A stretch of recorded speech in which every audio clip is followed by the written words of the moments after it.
Dice mi buen amigo el doctor en economía, Daniel Lacalle, que no hay paraísos fiscales. Lo que hay son infiernos fiscales.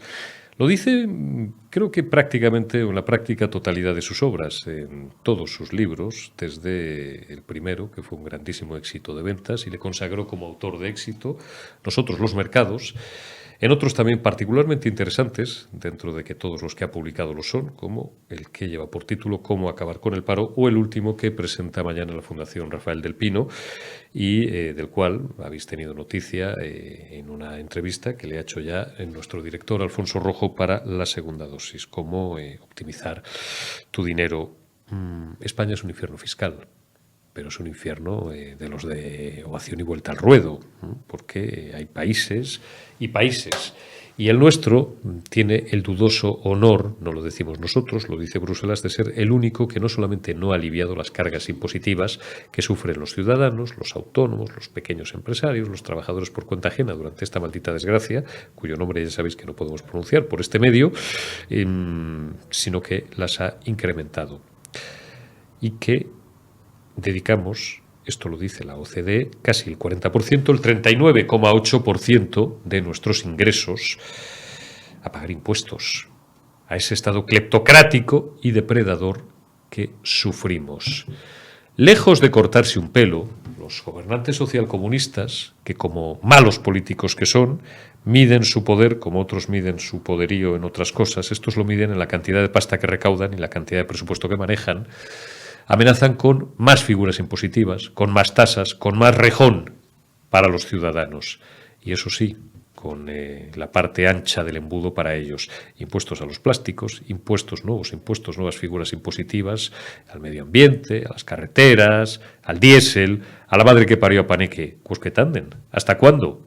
Lo preocupante es que sigue habiendo no ya la mitad, menos de la mitad del respetable, según las encuestas y hay que creerlas porque todas coinciden y marcan tendencias, que está ya cada vez más harto de esto, pero, digo, menos de la mitad del respetable, pero sigue habiendo todavía un número no menor de españoles que siguen dispuestos a callar, a pagar, a tragar y a votar, a seguir votando a los socialcomunistas y que insultan por meras razones de sectarismo, y esto realmente es una prolongación del campanazo y del editorial de ayer, solo que hoy avalada con testimonios de gente, de economistas, de profesores y doctores de economía de primerísima división, como son Daniel Lacalle y mi querida María Blanco, que tienen muy estudiado este asunto. Por tanto, no es que lo diga un humilde periodista, que no es ni más ni menos que un humilde periodista.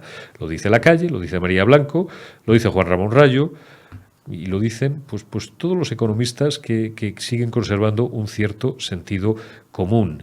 Con tal de que no venga la derecha, siguen pensando algunas gentes, con tal de que no lleguen esos malditos farcistas, como decía con mucha gracia mi amigo Fernando Díaz Villanueva, están dispuestos a seguir votando unos tíos que nos están robando, que nos están arruinando, que nos están hundiendo, aparte de que están recortando nuestras libertades y de que han conseguido que España sea un país donde se esté perdiendo calidad de vida a pasos agigantados.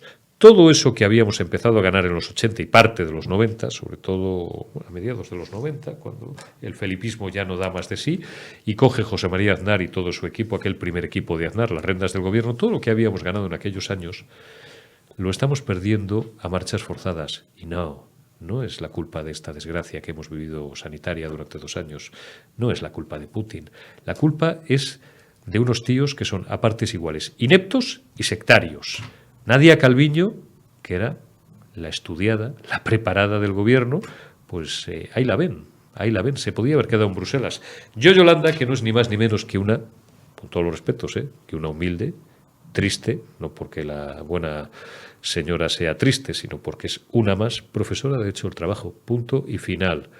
Como quien les habla ha conocido no menos de 10. So what? ¿Y qué? Hay catedráticos, hay técnicos mucho mejor preparados, con mucha menos carga y connotación ideológica y con mucho menos sectarismo y mucho menos veneno dentro, que podrían coger las riendas de ese ministerio o de esa vicepresidencia y convertir o tratar de enderezar un mercado de trabajo que está absolutamente podrido, con unos niveles de paro estructural que son inasumibles y que son ininteligibles para nuestros socios franceses, alemanes o norteamericanos. A los británicos no los cito porque ya estoy fuera. Todo eso es lo que estamos soportando en España, insisto, con el aplauso todavía de una parte de la afición que, bueno, pues eso, con tal de que no venga Feijóo y de que no venga Ayuso y de que no vengan los fachas y de qué tal, pues están dispuestos a que estos tíos sigan arruinándonos y hacen como que se siguen creyendo el cuento de que nuestros impuestos van en su totalidad, hombre, para mantener, por supuesto, el aparato del Estado, lo que yo llamo el Estado español, entendido como aparato administrativo, y que van a la sanidad, que van a las carreteras, que van a la atención social, que van a... El otro día nos daba Ángeles Ribes un dato que era tremendo, demoledor. Una parte de la administración pública de este país, que se sigue llamando España, la Generalidad de Cataluña, le debe 30 millones de euros a las entidades del tercer sector, a las que se encargan de la dependencia precisamente a las personas más vulnerables, a los que no tienen que comer y duermen en la calle.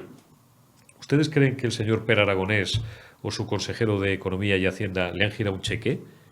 ¿Lo han hecho ustedes? ¿Lo he hecho yo? Pues ellos tampoco. Y suma y sigue. Se gasta la pasta en ideología de género, en chiringuitos y en gasto político absolutamente improductivo. 60.000 millones en estos 3 años, que va a engordar los sueldos de sus asesores, esa elefantiásica administración pública que España no se puede permitir, mientras cada vez son más los autónomos. Ayer alertaba Lorenzo Amor precisamente sobre esto de 3.800.000 autónomos, hay casi 2.800.000 y pico mil, que ya están hasta arriba, que no pueden más y que tienen algunos ya un problema, desgraciadamente, de solvencia, otros solamente un problema de liquidez, pero que se va a acabar terminando en convertir en un problema de solvencia. ¿Por qué? Porque sus mayores deudores, paradójicamente, pásmense, y muchos de ustedes lo saben bien, son las administraciones públicas, la comunidad autónoma, algunas diputaciones provinciales, el gobierno central sobre todo, ayuntamientos grandes, que no les pagan las facturas en tiempo y forma, pero eso sí, ellos les exigen los impuestos. El numerito del coche, el IBI, el impuesto de sociedades, en fin, ¿qué les voy a contar? Esa máquina diabólica llamada AEAT, Agencia Estatal de la Administración Tributaria. Dejen ustedes por error de pagar, o que no les devuelva el banco por error, un recibo de su tasa de autónomos el día 30 o el día 31 de cada mes. Los días que el día 30 o el día 31 caen en sábado, los autónomos a temblar, no sea que, insisto, haya una devolución por equivocación y te pegan un bofetón de los que te ponen los 5 dedos encima de la cara y no se te olvidan 6 meses. Estos luego son los que están fastidiando y los que están arruinando a los autónomos, porque luego ellos no pagan a 40 días o a 60 en función del tipo de administración o del tipo de empresa pública o semipública del que estemos hablando. No, puedes estar llamando a su puerta 6 meses, 9 meses y con una factura emitida, con un IVA soportado que tiene narices que has tenido que ingresar cada 3 meses en la agencia tributaria, ellos no te pagan y te arruinan y te asfixian. ¿Cabe más sin Dios que el que le acabo de describir? Sí. Cabe un sin Dios todavía peor, que haya todavía millones de españoles, cada vez menos, afortunadamente, que sigan confiando y votando en este gobierno socialcomunista.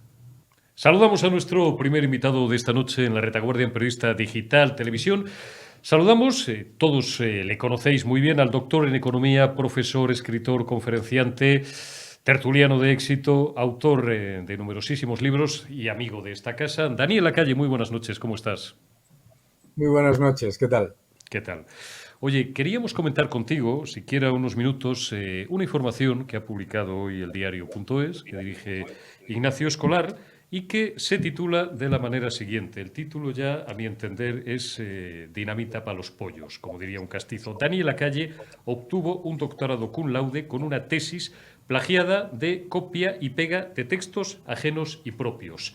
Ya antes de dejarle la palabra a Daniel, ya voy yo introduciendo algún elemento. Plagada de copia y pega de textos propios. Vayan ustedes anotando. Daniel Lacalle, de gestor de fondos fallido a azote en el Partido Popular de la gestión pública. Aquí ya uno empieza viendo que esto, más que una información, es una pseudoinformación que trata de presentar, pretendidamente de forma informativa, opiniones personales y que van directamente contra el personaje. Uno de los 2 profesores que figuran como directores del trabajo académico del economista asegura que no participó en la elaboración ni acudió a la defensa del mismo. Pero no veo yo el nombre de esos profesores por ningún lado. Daniel, hemos leído la información entera, no vamos a castigar a nuestros espectadores con la lectura completa, pero está plagada de imprecisiones técnicas, de conceptos que no se compadecen con la realidad académica de cómo se confecciona una tesis y sobre todo escrita, permítanme el casticismo, con bastante mala leche. Más parece una información destinada a ir contra ti que, bueno, pues a dar cuenta de un hecho que no parece muy objetivo. Es un artículo de destrucción de carácter típico, ¿eh? Ya has citado otro que hizo también el diario, cuyo objetivo simplemente es calumniar y generar un titular en el que se introduzca una insinuación, porque encima no está demostrando ni poniendo absolutamente nada, solamente insinúa, pero que lo que haga es, bueno, pues desprestigiar a la persona, en este caso yo, lo hace muy mal, porque además lo hace con algo absolutamente divertido. Esta tesis, que tengo aquí en mi mano, se publicó en el año 2016, está publicada, la ha podido ver todo el mundo, se ha utilizado en decenas de universidades y en muchos trabajos académicos, se ha compartido, no ha habido jamás ningún problema. ¿Y por qué no hay ningún problema? Porque está citada en cada página, 318 citas perfectamente delineadas y perfectamente referenciadas, porque es una tesis en la que, por supuesto, utilizo mi trabajo, ¿no? En el artículo dice que yo me he aprovechado de mi experiencia previa, por supuesto que Y utilizo mi y te trabajo has autocopiado de tus libros. y Fíjense me he ustedes la tontería. autocopiado Sí, claro, so what, de mis ¿qué? libros, cosa que además le avisé al periodista, si le podemos llamar periodista, porque Al en España propagandista. hay En España hay centenares de tesis doctorales que son recopilaciones de artículos, que son recopilaciones de obras de las personas, por supuesto, y no solamente se incentiva, sino que es que se acude a esa obra del autor precisamente porque en una tesis profesional lo que haces es utilizar todo lo que tú has escrito que tenga que ver con el tema de la tesis, claro. Y la tesis, por supuesto, está, como digo, publicada desde el año 2016, no como alguna tesis que conocemos de algún personaje famoso, publicada, referenciada completamente, tiene exactamente 8 páginas de bibliografía. En cada página viene la referencia a lo que se está hablando y de lo que se está hablando, y lo que demuestra es que el propaganda escrito, esta especie de vómito intelectual con el que han aparecido, no tiene ni idea de lo que es una tesis, además de que, como todas las tesis, esta tesis, durante todo su proceso, ha sido revisada por unos validadores independientes, ha sido revisada por un tribunal, ese tribunal la ha aprobado y esas personas todas han revisado los contenidos y además se ha pasado por los software que existen para analizar si existe algún tipo de concordancia que no fuese bien referenciada. Tan es así que tu tesis está publicada como es obligación legal en las actas de la universidad, en este caso la Universidad Católica de Valencia, no así como otras tú te referías, yo voy a decir, al presidente del gobierno, a Pedro Sánchez Castejón. En fin, unos cuantos periodistas nos tiramos años buscando la maldita tesis de Sánchez Castejón que no estaba publicada en ninguna parte. Por ir a cosas muy concretas, hablas de los miembros del tribunal y los catedráticos que estampan la firma. Como tenemos bueno, pues un entorno común que está conformado por catedráticos, los que estamos menos familiarizados, porque hace 30 años que salimos de la universidad, nos vienen bien de vez en cuando estas lecciones magistrales, sabemos que la responsabilidad de una tesis, como la que tienes entre tus manos, la tuya, si tuviera algún tipo de incorrección, de irregularidad, la responsabilidad en primer término no es del doctorando, sino de los que firman esa tesis. ¿Me equivoco o no, Daniel? No, no te equivocas, pero en cualquier caso hay que repetir una y otra vez. El director de la tesis es el doctor Juan Sapena. El doctor Juan Sapena participó, al contrario de lo que dice el artículo, en todo el proceso de creación. Por supuesto, no todas las personas participan en el proceso de creación directa, reciben los manuscritos a medida que se van conformando y se van desarrollando, y todo el mundo fue invitado a la defensa de la tesis porque la defensa de la tesis no solamente fue pública, había público interesado simplemente en estar, sino que además se hizo 2 veces, una en Valencia y otra en Madrid. Está claro. El artículo todo rezuma desde el principio, en pura técnica ya de comunicación periodística, rezuma bastante mala leche, por supuesto, porque empieza adjetivando, cosa de malos periodistas, prácticamente desde el principio. Gestor fallido de fondos. Oiga, ¿usted ha venido aquí a cazar o a otra cosa? Habría que decirle al Gestor señor fallido del de fondos diario.es. Gestor fallido de es fondos. algo que también Defina pusieron en uno gestor de esos. fallido. ¿A qué se refiere usted, por ejemplo? Claro, yo tomaría el currículum inexistente del periodista que ha escrito esto o el currículum inexistente Del del director. director del diario, y lo Que no compararía con terminó el la mío carrera. El señor Escolar no es periodista, no tiene el y lo título. Es vemos hijo de un y veterano periodista al que comparamos yo cuando respeto quiera. mucho, Y pero Nacho comparamos cuando Escolar no es quiera. No, periodista. si además es que esto es muy sencillo en esta vida. En esta vida, cuando cualquiera de ellos me venga con una carrera que empezó en el año 2006 y ha llegado hasta el año 2022 en los mejores fondos de gestión del mundo, pues creo que tienen un concepto pues de nuevo, es un artículo de destrucción de carácter. ¿Qué es un artículo de destrucción de carácter? Tiene como objetivo no la verdad, por supuesto, como estamos demostrando, sino tiene como objetivo calumniar a una persona y difamarla. ¿Para qué? Para que las personas que leen su diario para reafirmarse en su tendencia o en su sectarismo, vean, se autoalimenten en el odio hacia otra persona. Existen en toda España centenares, miles de tesis doctorales en las que hay reflejados y en las que se recopilan artículos, partes de libros de los autores, etcétera, precisamente por el valor que tienen al recopilarlo. Y en cualquier caso, y vuelvo a repetir, las personas que han validado esta tesis, que son profesionales de una categoría absolutamente incuestionable, todos han analizado, por supuesto, el rigor de la citación, el rigor del proceso de creación y además que pasa los tests informáticos de análisis de lo que es tener referencias externas. Los test que no pasó la tesis de Sánchez Castejón, como bien sabe don Miguel Sebastián, aquí Dios guarde muchos años, pero que tuvo mucho que ver en aquello. Y don Rafael Cortés Elvira también. Digo estas cosas porque es pertinente recordarlas. Oye, yo que llevo 31 años mirando esto y tengo tu edad, por tanto somos perros viejos, cada uno en lo nuestro, siempre que ocurre alguna de estas cosas, pregunto, quid prodest, ¿a quién beneficia? Qué casualidad que el señor Daniel Lacalle, doctor en economía, presenta mañana su libro en Madrid, en la Fundación Rafael del Pino, y pasado mañana en otro sitio. ¿No habrá un interés especial en fastidiarte o en intentar reventarte la presentación del libro? Porque el artículo, Claro. como tú bien dices, y lo repetimos por tercera vez, es de pura cacería ad hominem, en este caso contra ti.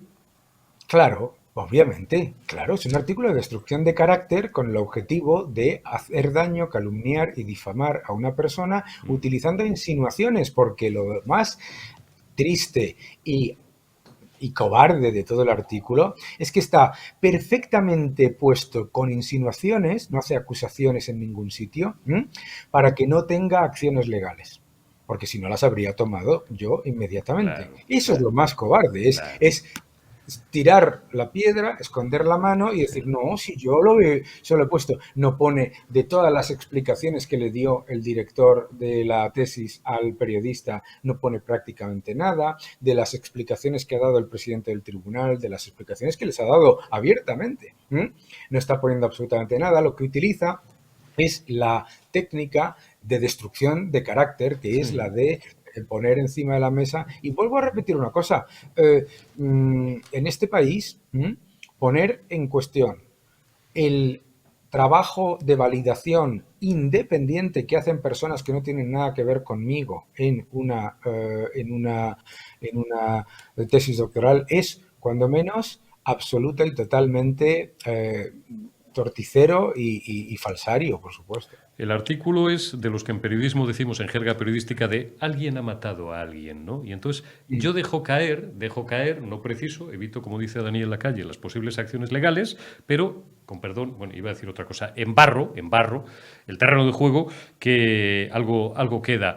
Daniel Lacalle, yo creo que ha quedado absolutamente y meridianamente claro. Ah, por cierto, tú eres un señor y un caballero. Nos despedimos con esto. Entre los miembros del tribunal que validaron tu tesis, por ejemplo, hay economistas, para que todo el mundo o la gente no se vaya con la idea de que todos eran a lo mejor de la cuerda ideológica del señor Lacalle. No, hombre, ahí estaba un tipo prestigioso y tal, ¿no? Como Emilio Ontiveros, que no es precisamente un conspicuo liberal, ¿no? Y que también validó tu tesis. Tú no has citado su nombre porque eres un caballero, pero lo voy a dar yo. No, pero esto es importante verlo. La participación de Emilio no deja de ser una participación. Emilio, creo que tienes una buena relación con él, habéis escrito un libro juntos, etcétera. No, pues no deja de ser una participación de lectura, por supuesto. Claro. Por supuesto, una persona como él no va a estar en el día a día de la creación de la misma, pero por supuesto estaba invitado a la presentación, que fueron dos, una en Madrid y otra en Valencia. Está claro. Daniel Lacalle, te deseo suerte como siempre, gracias por atender a Periodista Digital y ladran, luego cabalgamos. Un abrazo fuerte, amigo. Pues ha quedado suficientemente clara la posición del doctor en Economía, Daniel Lacalle. Yo doy mi opinión personal, ya la he dado en las preguntas y la vuelvo a reiterar. Independientemente de que el señor Lacalle tenga una excelente relación con este medio de comunicación, independientemente de que quien les habla se considera amigo suyo desde hace años y además le tenga un respeto intelectual fuera de lo común, tal y como lo tengo por la persona a la que voy a presentar dentro de exactamente un minuto. Aunque yo no conociera de nada a Daniel Lacalle, ya como periodista veterano y viejo, que no roba ni mata, lo intento, pero que sabe cómo otros roban y matan, digo metafóricamente, vamos a ver, que conoce las mejores y las peores artes de su oficio, como cada uno, me imagino que los abogados, los médicos, los economistas también, lo conocen del que les es propio desde la primera línea. Cuando un artículo adjetiva tanto, carga tanto las tintas de una forma tan gratuita con aspectos que no tienen nada que ver con lo que presuntamente es la información que ese artículo intenta evidenciar o vender o denunciar, pues ya uno tiene que prepararse para lo peor o por lo menos cuerpo a tierra porque la intoxicación está servida. Doña María Blanco, doctora, porque usted también es doctora, doña María, doctora en Ciencias Económicas y Empresariales y profesora en la Universidad San Pablo, CEU de Madrid. Muy buenas noches, María. Muy buenas noches, Eurico. Bueno, a ti no te han acusado nunca de copiar tu tesis, ¿verdad? No, me han acusado de muchas cosas muy terribles, pero de eso no. De eso no. Bueno. No aún. Invito a quien quiera.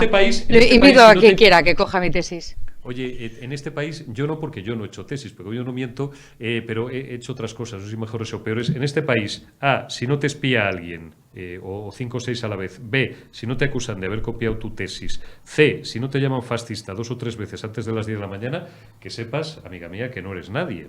Pero bueno, oye, pues ahí. Pues yo no soy nadie, fíjate.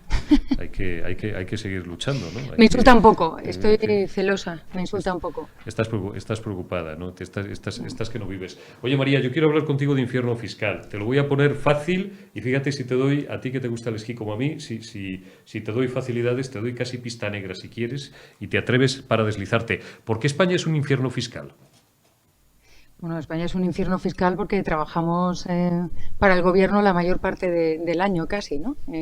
Es una cosa muy obvia. Pueden decorarlo, ponerle flores y lacitos y decir que está bien pagar impuestos, tantos impuestos, que comparados con otros países de la Unión Europea no estamos tan mal y pues siempre va a haber argumentos que se pueden enarbolar para justificar cualquier cosa y el robo también, ¿no? Y de hecho estamos en una situación especialmente dura porque estamos sufriendo una inflación muy alta que es el impuesto de los pobres, ¿no? Es la pérdida del poder adquisitivo que favorece al gobierno y nos perjudica a todos los demás. Con lo cual, bueno, pues está todo sacando pecho porque el aumento de recaudación va a ser sonora y eso quiere decir que pueden inflar el gasto, que pueden manipular los presupuestos, que pueden ponerse medallitas, pero ni los ciudadanos somos idiotas, ni Europa tampoco, y ya están tocando a la puerta del gobierno diciendo que qué pasa con, que qué hay de lo nuestro, por ejemplo, con que de las pensiones y que cómo se va a aterrizar cuando la inflación disminuya, cómo se va a aterrizar el frenazo en los ingresos fiscales, ¿no? Entonces, esta especie de sacar pecho porque pagamos muchos impuestos, primero, ¿en qué lo gastan? Yo creo que, bueno, pues hay Falcon por ahí. Hablan de sanidad y de educación mayores, y de educación y tal, de quién nos va pero a cuidar falso. cuando seamos viejitos. Exactamente. El ejercicio mejor que se puede hacer es entrar en la página del Ministerio. Eso no deja lugar a dudas. Uno entra en la página del Ministerio y entra en los presupuestos generales e intenta buscar en qué se gastan las cosas, ¿no? Y para empezar es un galimatías que, bueno, pues es difícil entenderlo, es muy difícil explicar cómo se encuentran, pero son todos transversales, hay planes de gasto, etcétera, pero hay un porcentaje de gasto político abrumador. El mejor dato es de contar el número de ministerios, por ejemplo. Contar el número de ministerios.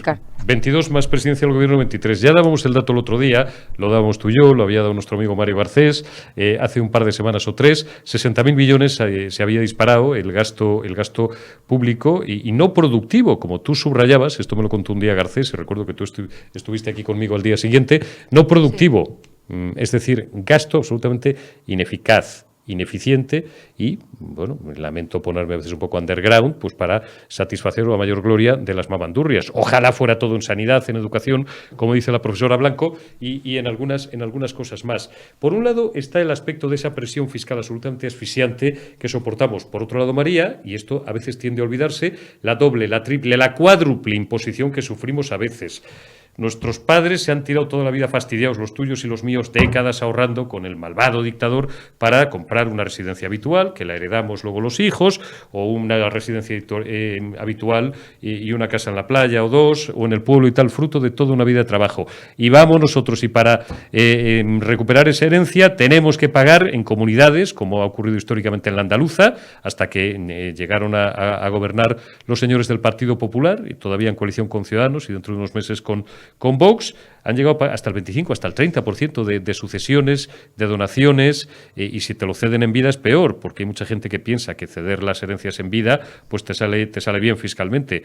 Bueno, yo, en fin, mis tiempos de asesor los tengo ya muy superados, pero una donación inter vivos pues no era mucho más rentable, hasta el punto de que una de cada 3, de cada 4 herencias, los herederos tenían que renunciar a ellas porque no podían hacer frente al pago del impuesto de sucesiones y donaciones. Tributamos 2, 3 y hasta 4 veces por lo mismo. Esto es una locura, esto no ocurre en ningún país del mundo, María.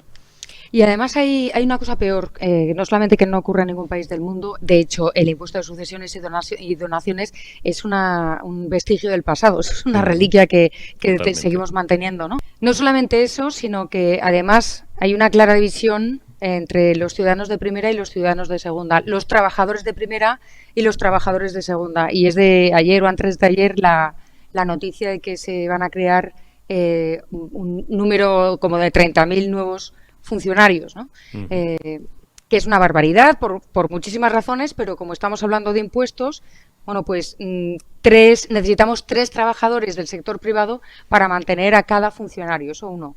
Disminuye la productividad del trabajo, que es algo que no nos sobra, estamos escasos, y además aumenta el gasto estructural. Es decir, no el coyuntural que puede subir o bajar, sino es un gasto fijo que va a aumentar. Así que no vamos exactamente bien.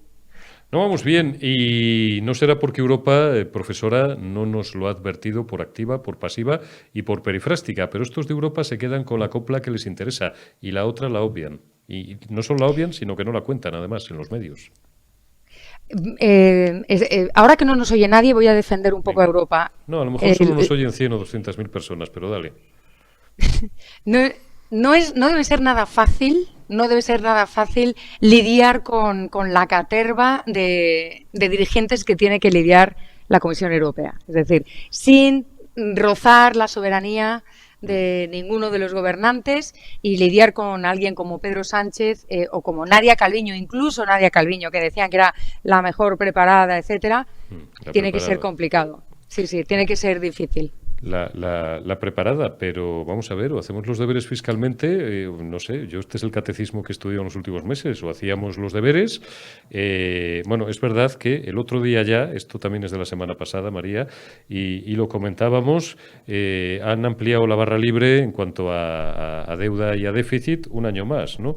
Es decir, que vamos a poder seguir pasando por encima del 3% y tal, pero digo que, hombre, o nos apretamos un poquito, empezamos como a poner cara de vamos a apretarnos el cinturón, o de los 140 y tantos mil millones que nos iban a caer, pues a lo mejor, claro, como están diferidos hasta el ejercicio 2023, 2024, pues a lo mejor hay parte pues que no los vemos. Pero uno, a Sánchez Castejón, entre tú y yo, creo que le da lo mismo, porque está dándole patadas a la lata y sabe que, como la demoscopia sigue como va, el PSOE pierde las elecciones y desde luego él, que el primero que lo dijo aquí fue Javier Morillas, las cosas como son, nuestro común amigo Morillas, no va a repetir como candidato. Al final el cortoplacismo de los políticos, les importa tres narices el país que vayan a heredar nuestros hijos o nuestros nietos, lo que vaya a ser de este país nuestro, en este caso España, dentro de 4 años. Ellos toman el dinero y corren. Yo tengo mis dudas respecto a si se va a presentar el candidato o no, y tengo una apuesta con Isabel San Sebastián. Voy a tener que invitarla a un asturiano seguramente, pero fíjate que Isabel es buena pagadora, gobiernos... que ya sabes que nos conocemos. No, Isabel y ella yo llevaría... hace 30 años, y si la pierde, que la perderá, no te preocupes, no sé qué os habéis jugado, dice que se luego va. me cuentas una comida, una cena o unas cervezas. Ella dice que se va, yo digo que Sánchez se queda. Entonces, por lo que tú dices, voy a perder yo.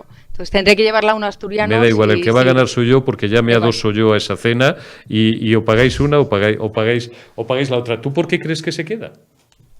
Ahora hablando en serio. Porque es un narcisista de libro y porque tiene una ansia de poder brutal y porque ha manejado muy bien la habilidad esta de lanzar la data hacia adelante y de, bueno, pues para empezar, tú fíjate que de los fondos que nos dan tenemos un problema de saber gastar, que siendo españoles es un poco de traca, ¿no? Bueno, es la pera, pues nos cuesta gastar bien porque nos ponen requisitos, eso para empezar. En cuanto nos dan la colleja, reacciona y ya está cambiando el plan de pensiones, vamos, la reforma de las pensiones y la está acelerando.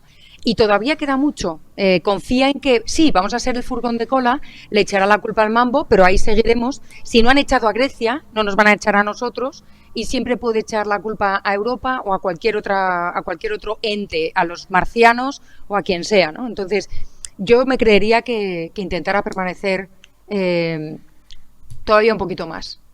Yo creo que no le van a dar los números, María, y si no le dan los números, este le pasa lo que a otro que conocí, bueno, no es por comparar, decían de Aznar, por ahí, hablando ya en términos de puro liderazgo y tal, que no le gustaba perder ni a las chapas ni a las canicas. Yo creo que a Sánchez Castejón le pasa absolutamente lo mismo. El otro día escuchaba a Lorenzo Amor, yo tengo una opinión determinada de Lorenzo Amor, no es el caso, ni la voy a dar en esta conversación, no obstante, me gustaría invitarle algún día también a estos micrófonos o a que se pase por aquí si quiere.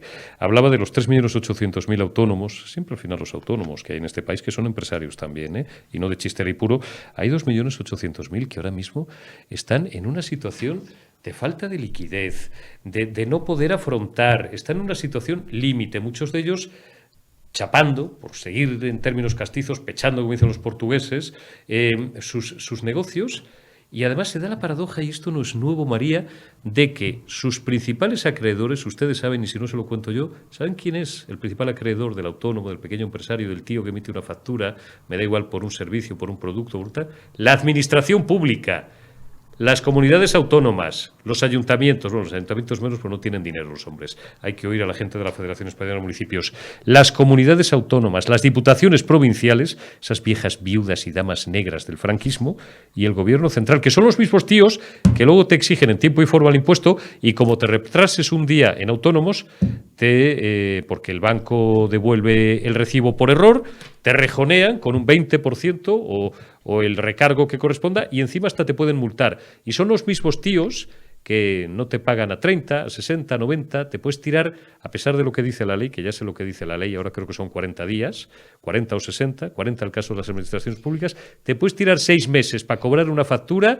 y estar asfixiado no de solvencia, pero sí de liquidez. Y acaban convirtiendo un problema de liquidez en un problema de solvencia. Y estos son los que luego te exigen hasta el último céntimo y hasta la última gota de tu sangre. Qué bonito país nos está quedando, María. Eso es muy grave. Lo que has dicho de transformar un problema de liquidez en un problema de solvencia es gravísimo. Y además, los autónomos son los que tienen un régimen de pensiones más desatendido. Son los grandes desatendidos. Son los que van a pagar la inflación más, a los que les va a pesar más sobre los hombros, y son los grandes sufridores de nuestra economía. María Blanco, prometí dejarte en libertad, en paz y en libertad a una hora concreta y me he retrasado 3 minutos. Gracias por haberme acompañado, profesora. Un placer. Gracias como siempre. Cuídate mucho, amiga. Gracias. Un saludo.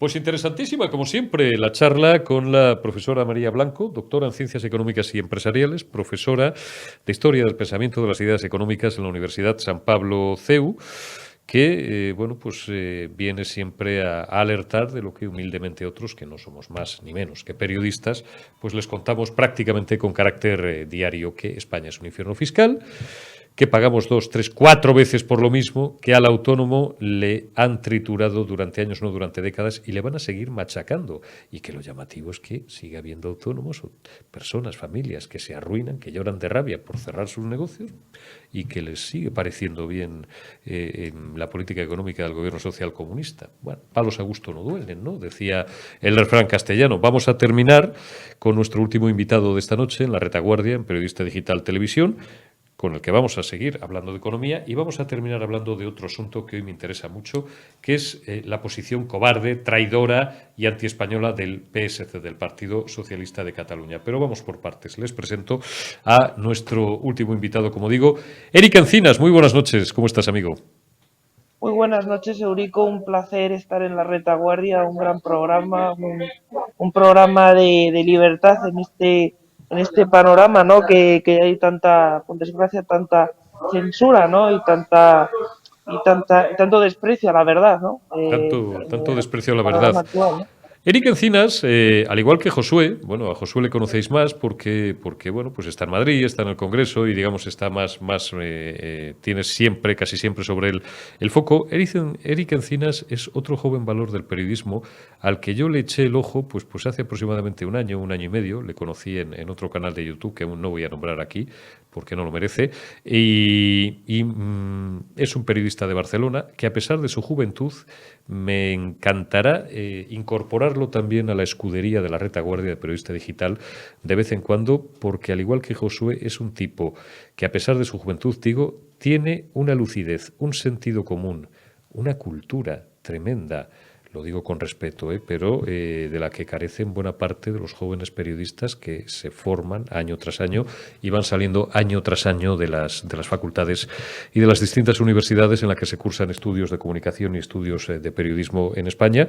Y tiene un trazo y un olfato muy fino, a pesar de sus pocos años, para analizar la actualidad política y también económica, porque Eric tiene una notable preparación económica. Yo leí esta mañana, mientras preparaba este programa, leía pues todos los digitales que puedo y algún periódico de papel también, y me he topado con un artículo, Noticias de Castilla y León, en Español.com, de otro medio de comunicación.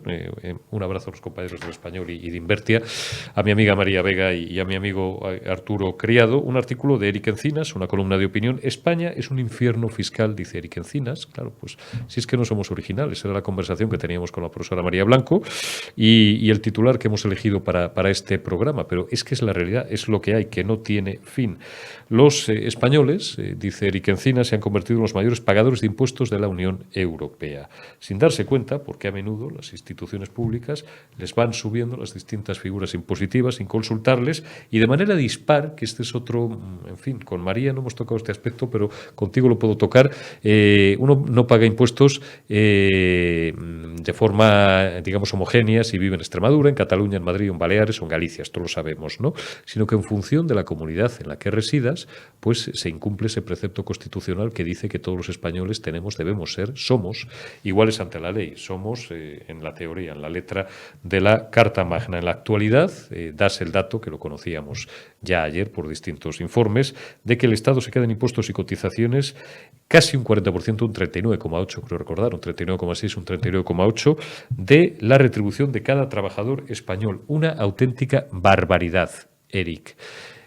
Y suma y sigue, y en el caso de los autónomos añado yo, porque hacía las cuentas, teníamos un hilo ayer a varias bandas, María Blanco, yo mismo, mi hijo que es economista también, tenemos echadas las cuentas muchas veces. En el caso de algunos autónomos, Eric, hemos llegado a calcular hasta un 70%, si le sumas la cuota de autónomos, impuesto de sociedades, depende de la figura, digamos, societaria que tengas creada para desempeñar tu actividad profesional, y lo dice uno que se mira al espejo todas las mañanas y se ve una cara de tonto algunas veces, porque yo he debido elegir la más cara. Impuesto de sociedades, impuesto IRPF de las personas físicas, el mío personal, IRPF por concepto de sociedad, porque lógicamente yo pago nóminas también en esa sociedad. Digo, tasa de autónomos a la seguridad social hasta un 70%. Y los españoles, macho, callan, tragan, votan y pagan. Qué bien, ¿no? Así es. Bueno, y lo peor es, como también digo en el artículo, que lo que viene, porque lógicamente también lo advierto en este artículo, ¿no? Bruselas ya lo ha dicho, hay un enorme gasto público, un enorme déficit, como sabemos, histórico, el mayor de la historia de España. Además, como digo en el artículo, ¿no?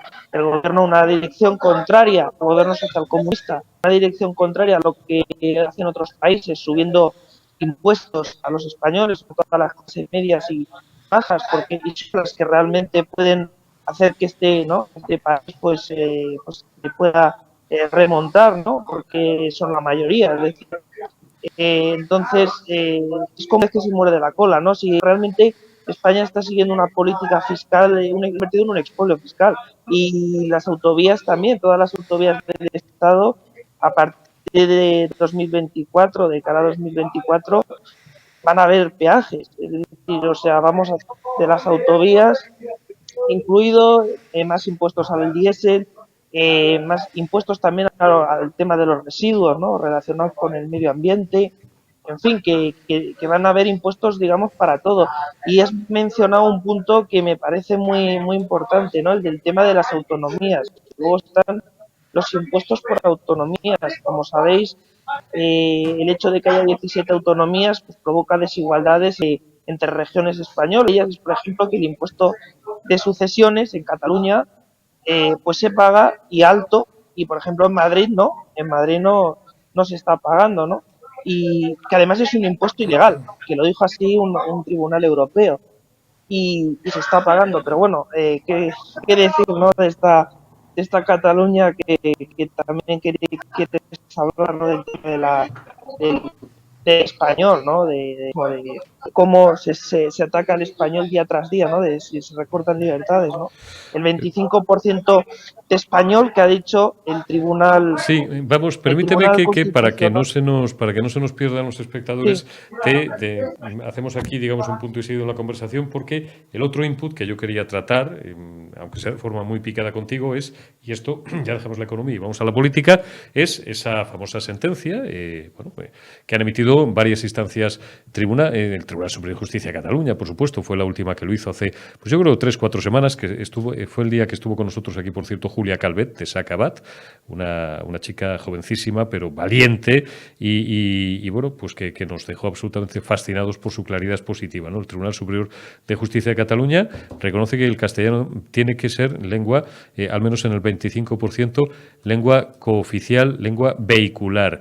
Los señores socialistas, porque esto es el PSOE en Cataluña, cuando a ellos les interesa lo llaman PSC, no señor, son los socialistas de Cataluña, porque el socialismo en Cataluña es separatista y es antiespañol y es no es constitucionalista, no es un partido constitucionalista. Y en el resto de España cada día lo dudamos más. Que lo sepa todo el mundo.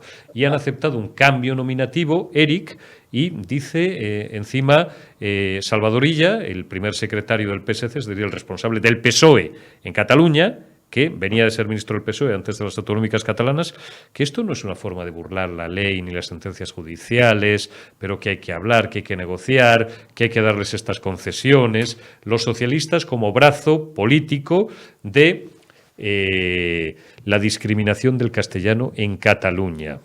¿Qué te parece? Tú que vives allí y te peleas, por supuesto, profesionalmente y periodísticamente con ellos todos los días. No sé, van a terminar disparándoos en las calles de Barcelona a los que habléis la lengua oficial del Estado español, que es el castellano o el español, como prefieran. No lo digas muy alto, que es lo que falta, que nos disparen, ¿no? Como hizo ETA en Vascongadas, ¿no?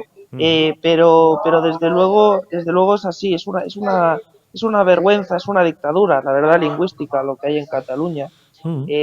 Y de la que es cómplice, como bien has dicho, el PSC, porque al haber hecho ese acuerdo, esa reforma, ¿no? Que realmente no va a evitar, que no tiene que evitar, porque no tiene validez para evitar que haya un 25%, porque prevalece el artículo 3 de la Constitución y prevalecen esas sentencias tanto del Tribunal Constitucional como del Supremo del 25% que se imparta, que no es ni el 50%, está lejos del 50%, claro, pero que se impartan al menos un 25% de clases en español en las aulas catalanas, porque lógicamente lo que ocurre en Cataluña es que hay los alumnos catalanes, por más que se vendan estadísticas de que están igual que otras partes de España, el español no puede ser igual porque se da menos. Y por lo tanto, el que se queda con un nivel de secundaria, pues no puede tener el mismo nivel de español, de castellano, que el de un ciudadano de Madrid. Entonces, porque no se da, porque lógicamente se da más catalán, y eso es lo que está ocurriendo, y lo que con esta sentencia pues ya se quiere cambiar, ¿no? Después de tantos años. Esto, la inmersión lingüística, es algo que empieza ya con Pujol, con el clan Pujol, el clan mafioso Pujol. El famoso programa 2000, creo que se llamaba, ¿no? O algo así. Exacto. Y por eso que es de largo, ¿no? Que costará años, ¿no? Cambiar esa mentalidad, ¿no? Y ese proyecto de inmersión lingüística que ha hecho mucho daño, insisto, a generaciones y que ha generado un rechazo hacia el español. Lo vimos hace poco también, no solo a esta sentencia, por parte de 8 rectores de 8 universidades catalanas, cómo se pronunciaban en contra del español, ¿no? A través de un comunicado, que parece mentira que esto sea así, ¿no? Porque es una de las lenguas más habladas del mundo, el español. Y por desgracia eso está ocurriendo. Eso está ocurriendo, y eso a quien beneficia, Eric, y te dejo en libertad ya en 2 minutos, que tenías una reunión, pues ya ahora mismo, eso beneficia a los más humildes, al obrero, que tanto le gusta a la izquierda recuperar esta terminología decimonónica, al obrero o al charnego, como dicen ellos despectivamente, porque los que tienen la pasta, los señoritos, los burgueses, los indepes, allí llevan luego a sus niños y a sus niñas, como Montilla y como Artur Mas, remember, quien se acuerda de Artur Mas, al liceo francés, al liceo alemán, etcétera. Bueno, allí habéis tenido hasta el sin Dios de que habéis tenido 8 años como presidente de la Generalitat, coño, a un tío de Córdoba, que aprendió el catalán a partir de los 50 y mal, porque no lo sabía ni hablar, según pues me dicen todos mis amigos de Barcelona, que todo el mundo ya saben quiénes son, porque pasan por aquí con carácter habitual. Y al tío de Córdoba, que hablaba catalán, cuando venía aquí al Senado a Madrid como presidente de la Generalitat, había que traducir el catalán al castellano. Hemos llegado a un nivel de estupidez y de imbecilidad en este país difícilmente superable. Claro, ¿cómo no se van a reír de nosotros, Eric, en Alemania, en Italia, en Francia? Es tremendo. He puntualizar una cosa de este tema, que por cierto es clave, ¿no? Que a partir del 1 de junio que se acaba este plazo y que tiene que empezar este cambio, es decir, que se tiene que empezar a aplicar la sentencia del 25%, y por eso Escuela de Todos, que es una plataforma también que está ahí día tras día pues intentando que llegue el español, ese 25% a las aulas, va a intentar que sea así, ¿no? Pero bueno, ya digo, Cataluña parece que no haya ley, y por eso el gobierno separatista de Per Aragonés está haciendo lo imposible para evitar que se cumpla la sentencia. Está claro, no, sí la hay. Lo que pasa es que hay unas autoridades que con el consentimiento de Sánchez Castejón y del gobierno socialcomunista, pues se la pasan por el forro de sus caprichos. Eric Encinas, que te tienes que ir corriendo, no te entretengo más. Gracias, amigo, periodista, buen periodista, experto en política y economía y sobre todo en los entresijos de esa enloquecida política catalana. No será la última vez que me guste pedirte el favor de que nos acompañes unos minutos en La Retaguardia, en Periodista Digital Televisión. Cuídate y hasta la próxima, compañero. Hasta pronto, un abrazo. Gracias a todos vosotros por habernos acompañado. Hemos tenido un programa muy condensado, pero muy completo, con mucho ritmo. Daniel Lacalle, María Blanco, ambos doctores en ciencias económicas y empresariales, y Eric Encinas, periodista, que a pesar de su juventud, como ya veis, otro tío valiente, otro tío que no le tiene miedo a nada, ni a nadie, ni a las presiones del poder, ni a las amenazas de los secesionistas, de los separatistas. Otro día hablaremos con Eric de la cantidad de veces que le han agredido físicamente estos cafres, estos miserables, estos nazi con Z onalistas en manifestaciones cubriendo o trabajando para otros medios de comunicación el año pasado, y cómo le tienen marcado y estigmatizado estos que luego nos dan clases de moralidad y van de demócratas a nosotros, como ayer la proetarra esta, la tal Aizpurúa, ¿no? Una que creo que fue redactora jefa de Egin, el diario proetarra, propagandista de los asesinos, y redactora jefa o directora de una revista que se llama Punto y Hora de Euskal Herria. Los más jóvenes pues no se acordarán, pero los que tengan una edad, Punto y Hora de Euskal Herria, que nos han hablado de la revista Punto y Hora a veces el amigo Carlos García y Javier Gartua Ibarra. Estos que eran los de el Pim Pam Pum. Yo acabo de poner en mi tweet line a Merche Aizpurúa, que ha vuelto a insultar otra vez a Josué Cárdenas y a 7NN en este caso, como mañana nos puede insultar a nosotros o a otro medio libre o al medio que le venga ya bien. Hombre, Merche, ¿nos van ustedes a volver a decir a los periodistas aquello de pim pam pum que decían incluso algunos de sus cronistas en su periódico difusor de ideas terroristas y de propaganda del terrorismo y de apología del terrorismo? ¿O les van ustedes a devolver la vida o le van a pedir a sus amigos, a los amigos de Merche Aizpurúa, a la que insulta ahora a los periodistas libres, que devuelvan a la vida al señor, pues fíjense, desde José María Portel, director de la Gaceta del Norte, asesinado por ETA en 1976-77, hasta José Luis López de la Calle en 1997, tantos y tantos periodistas? ¿Cómo pueden tener tan poca vergüenza? Pero bueno, estos al menos es que no esconden lo que son nostálgicos de los del tiro en la nuca. Los que no tienen vergüenza ni la conocen son los socialcomunistas. Sánchez Castejón dispuesto. Con Zapatero creíamos que este país había tocado fondo, ¿os acordáis, no? Bueno, pues con Pedro Sánchez Castejón, hombre, no digo que añoremos o echemos de menos a Zapatero, pero es la demostración más palmaria y más palpable de que toda situación nefasta, podrida políticamente y de destrucción de España es susceptible todavía de mejorar a peor en este caso, de empeorar. Y con Sánchez Castejón no es que hayamos tocado fondo, es que estamos ya en el sótano 150. Le da igual todo, le da igual España, le damos igual los españoles. Lo único que le importa es su medro personal, mantenerse en el poder, y cuando España esté en Almoneda, ya lo está, largarse. Yo ahí estoy con Isabel San Sebastián, celebro que se haya apuntado a esta tesis, con Javier Morillas, que la dijo aquí hace un mes y pico, ahora hay muchos que la repiten por ahí en medios. El primero que lo dijo aquí fue Javier Morillas, otro amigo, catedrático también de Economía Aplicada en el CEU. Yo creo que Sánchez Castejón, como vea que las encuestas siguen como van y como se pegue la bofetada que se va a pegar en Andalucía el próximo 19J, no se queda en España. Se larga, ya se buscará la vida para que le den un puesto en Bruselas, para que le den un puesto en la ONU, para que le den un puesto en la OTAN o en donde sea, porque como más o menos chapurrea el inglés, a diferencia de Zapatero, que no tenía ni idea ni de inglés ni de francés, pues lo tiene más fácil, no se tiene que poner a sueldo de un narcodictador y gobernante criminal como Maduro, porque claro, pues es fácil porque hablan español en Venezuela, ¿no? Sánchez incluso se puede permitir el lujo de irse a trabajar a un sitio o intentar conseguir un buen puesto en Bruselas, como les digo, o en la OTAN o en Naciones Unidas. A ver si nos conseguimos quitar de encima a esta rémora y a esta lacra. Gracias por haberme acompañado. Mañana será jueves. Mañana os anuncio una entrevista de Postim, de Campanillas.